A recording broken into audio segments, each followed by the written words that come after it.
Alright, welcome back to another video. Today it's me, JTV, and today we will be watching Really Scary Tales. Short term IMR. I guess you can check out their Instagram, I guess. Right there. And let's start. This is called 3 True Foster Care Horror Stories Animated. I still remember the sun spilling through the windows as I straightened the guest room, folding the last of the freshly washed sheets. My hands were trembling slightly, a mixture of excitement and nerves. Today was the day. My first foster child was arriving. I stared at my reflection in the hallway mirror, brushing down my shirt. Ugh. My mother would have been so proud of me for taking in a child in need. Like, thing is almost showing, bro. Lost, alone, but helping a child was supposed to be healing, right? When the knock came, I exhaled sharply and opened the door. Ronnie Bateman stood on the porch, holding a tattered plush bear with a missing eye. He was smaller than I expected for a 10-year-old, pale and thin, with unkempt brown hair falling over his eyes. The social worker introduced us, but Ronnie never spoke a word. He simply stared at me with unsettling stillness. The moment the door shut behind us, he finally spoke. "You have pretty hair," he said softly, his voice barely above a whisper. It should have been a sweet compliment, but the way he smiled afterward made me feel strangely cold. I made grilled cheese sandwiches for lunch, something simple that most kids would enjoy. Ronnie didn't touch his food. Instead, he stared at me, unblinking, dragging his knife across his plate slowly, making a faint scraping sound that set my teeth on edge. "Not hungry?" I asked, forcing a warm smile. Without a word, he suddenly shoved his plate onto the floor, sending shards of ceramic and crumbs skittering across the tiles.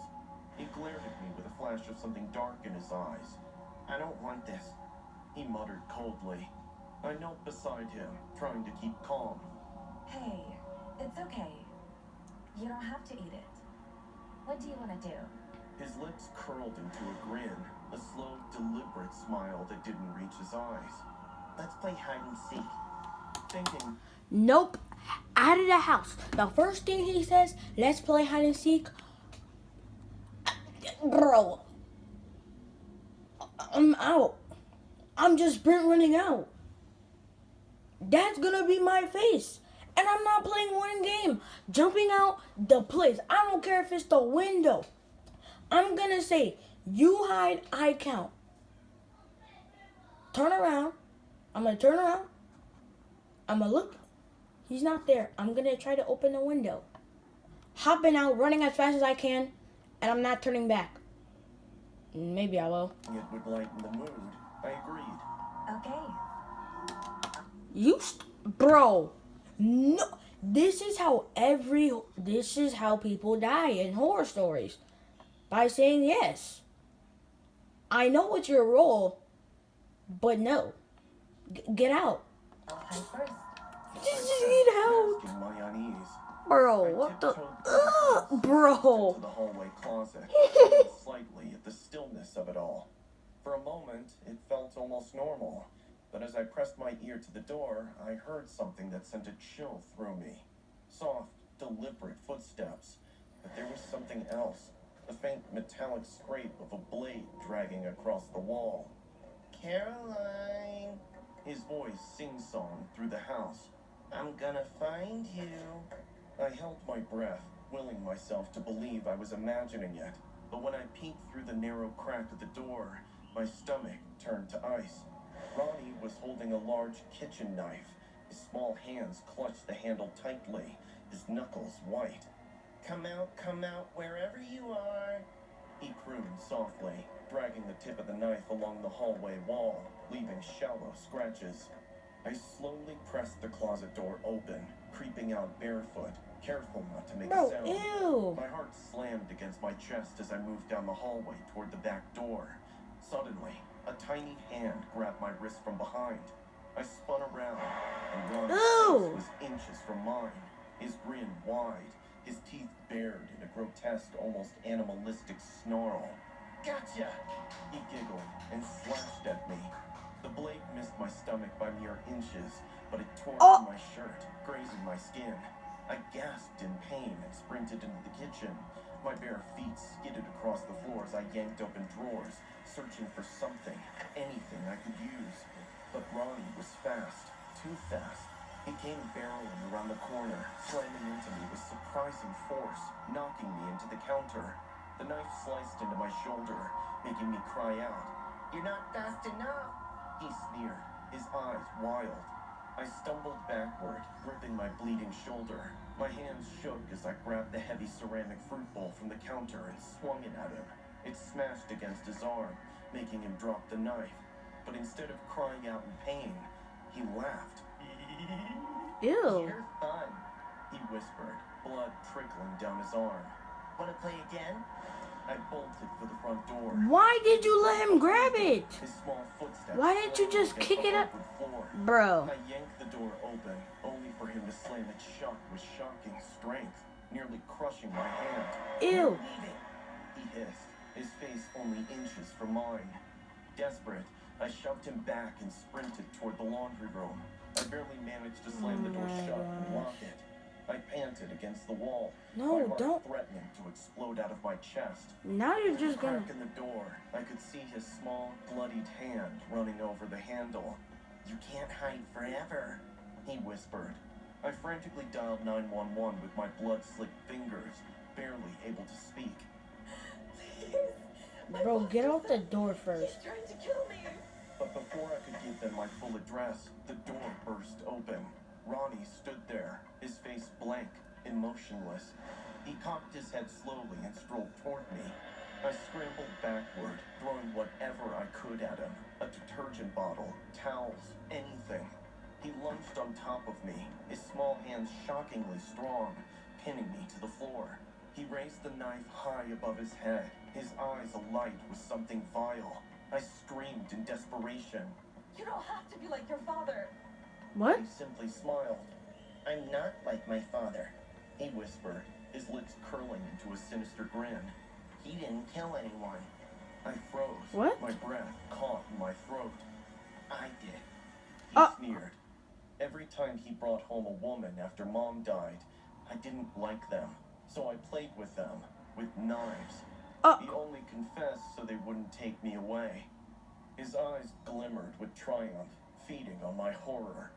He swung the knife downward. I twisted my body just in time, the blade barely missing my throat, instead slicing into the floorboards. I kicked him hard in the chest, sending him flying backward. His head slammed against the wall, but he scrambled back to his feet, giggling. "You're good at this," he taunted. Blood poured from my shoulder Punch. and my limbs. I don't care what you do, just do anything like slice, bro. Punch, punch, punch. Bro, if he cuts your arm like your hand like Foxy, run out. Trembled from exhaustion, but I managed to grab a broken lamp base and swung it. It cracked against his skull, sending him crumpling to the floor. I stumbled to my feet, my vision swimming, and kicked the knife away from his hand. You're stupid again. I sprinted to the front door just as the police arrived. The officers tackled Ronnie to the ground. He didn't struggle. He simply smirked at me from the back of the squad car, his eyes wide with glee. "See you soon, Caroline," he whispered, lips curling into a grin. "You're my favorite playmate till now." The paramedics wrapped my bleeding shoulder, but I barely noticed the pain. I stared into the distance, the weight of the horrifying truth sinking in.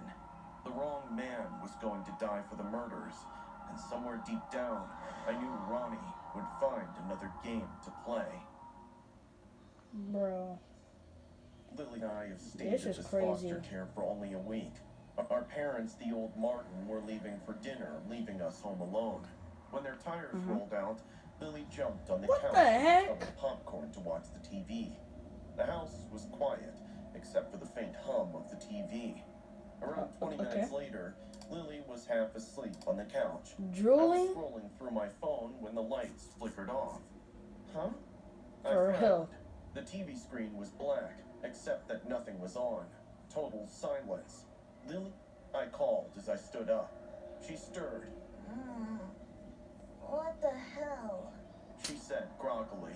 Then I heard it. A faint click from down the hallway. The front door creaked open. I froze. My stomach twisted inside me. For a second, I wanted to believe the Martins had come back early. But then I heard the heavy footsteps. Not slow, heavy steps or familiar. No, heavy boots. Lily shot upright, her eyes wide open all of a sudden. I looked through the curtain. Two men, masks, crowbars, duffel bags, all slipping inside.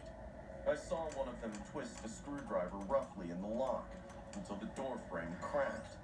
Lily grabbed my arm, whispering, Max, we need to hide. No! sprinted down the hallway. In here. Lily hissed. Bro, why her Into the neck coat like that? closet. I could barely breathe. My heart was hammering in my chest so loudly, I was sure they'd hear it. We crouched low, huddled beneath a pile of jackets, trying to stay as still as possible. From outside, I could hear them moving through the house, shattering glass, tossing furniture. Grab the silverware, one of them muttered. Find the safe, the other growled. Lily's fingers dug into my arm, her knuckles white. And then my phone buzzed, a stupid spam notification. I fumbled to silence it, but it was too late. The footsteps stopped. You hear that? One of the men whispered. Yeah, closet. I felt Lily's entire body tense against mine. My stomach turned cold. The door creaked open slowly, and for a brief, horrifying moment, my eyes met one of the robber's eyes. He grinned. Gotcha. Before he could grab us, Lily yanked me out of the closet. We tore down the hallway. The robber's heavy footsteps thudded behind. I'm not gonna lie. I'm out. Like, I can run, but my legs been, like, hurting. I didn't fall in there or injured, but, like, my right and my left leg be hurting, like, out of nowhere. So, I mostly, like, if it was hurting, then I probably, like, they probably had something cooked. Us closing in fast. Faster, Max. Lily screamed, pulling me toward the stairs. Like, what the I heck? scrambled to the What are second you- floor and slammed a bedroom door shut behind us. Y'all are- Lily oh shoved my the dresser gosh. against the door. Her hand Yeah, I know you're kids, but, like, dude, I would have been out. Y'all were running up the stairs. Y'all could have been out of the door. The door. Juke some. Well, you could have juked some ankles. Maybe. hands trembling violently. I remained there, gasping with my heart Out the pounding window. in my ear. Out the window. We need to get out. Y'all got a The window? I Yes. shouted, but before we W could move, boys. the other guy kicked the door. What? The dresser screeched as it moved across the floor, but it didn't stop him. Where do you think you're going? Out of your face, dog. As a gymnast, vaping seemed like an easy way to manage the stress, but ultimately, No, I'm not trying to watch that this. wasn't a healthy I'm solution. not trying to watch this. 24/7 The free content time. support program isn't just for quitting, it's for staying quit. That guy looks familiar, like he's a YouTuber or something. Thank you, skip it. He laughed, eyes wide with excitement. We ran Got it. for the attic, with Lily shoving me ahead of her. I grabbed the shaky ladder and climbed with my hands shaking, What? while my feet slipped Bro, off the what are wood. y'all She pulled the ladder up doing? behind us, leaving the robbers under us. You can't hide forever, kids, one of them said.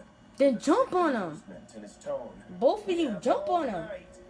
The attic itself was dark and so Bro, hot jump and on soaking them. wet with sweat, my hands slippery with fear. Lily's breath was short again, and her skinny arms were trembling. What do we do? Jump I on hissed in a them. whisper. The vent. She panted and motioned to the small, bent, rusty grate in the corner Ew. of the attic. She pulled open the grate with only her hands and bled a little from the jagged edges. Go, Max. She urged, shoving me inside. Ew. I crawled into the metal shaft, my knees scraping against the rusty surface. My chest felt tight. It was too narrow, claustrophobic, but I kept moving. Lily squeezed in behind me, her breath hot against my back. From below, I Ew. heard That's them not your back, discuss. bro. We need to find another way up. The vent led us to the garage crawl space. We dropped down with a thud, hitting the cold concrete floor. My knees Damn. burned from the fall.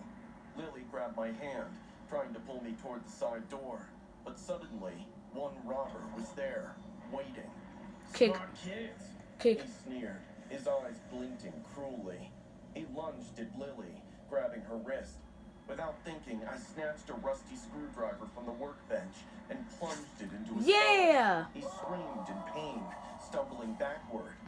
Run! Lily That's shouted. what I would have He did. bolted for the garage door, but his partner appeared. Whoa! He missed it. He had a crowbar in his Ankles, hand. bro. This is the time to juke the ankles. Back and forth. Going somewhere? He hissed. Desperate, Lily grabbed a bottle of turpentine from the shelf and hurled it at his face. It All right, now go. his eyes, making him howl in agony, clawing at his face. Just when we thought we were free, he tackled Lily, slamming her against the concrete floor. She screamed as he held her down, his hand resting on her mouth.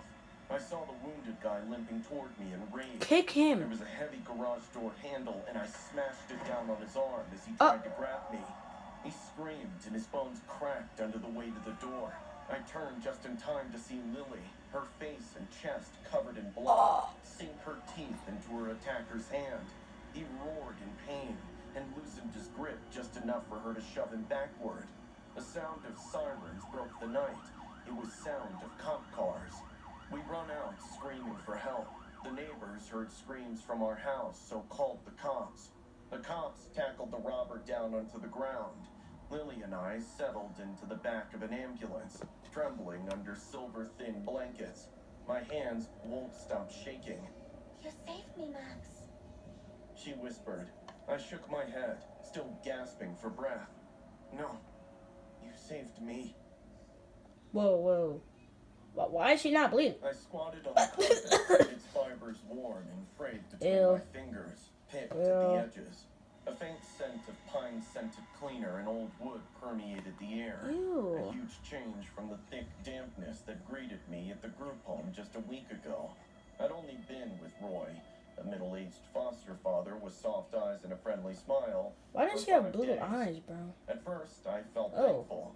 He brought me some new clothes, allowed me to choose my own meals, and even said that I didn't have to have a fixed bedtime. Everything felt safe. Still, I'd been in foster care long enough to tell when things didn't feel quite right. It started with the weird. rules. You want to keep the basement door locked all the time. It's just storage. Nothing there you want. He said. You can't use the landlord. Come on, bro. Please stop making this all shook stuff. Just come on, bro. Now, at first it was don't go up in the door upstairs in the attic, and now it's the basement, bro. You're probably gonna see million bodies, probably some hanged up, and probably some cuts, and probably gonna see something you don't want to see, like open wounds, like the cuts, like open cuts and stuff.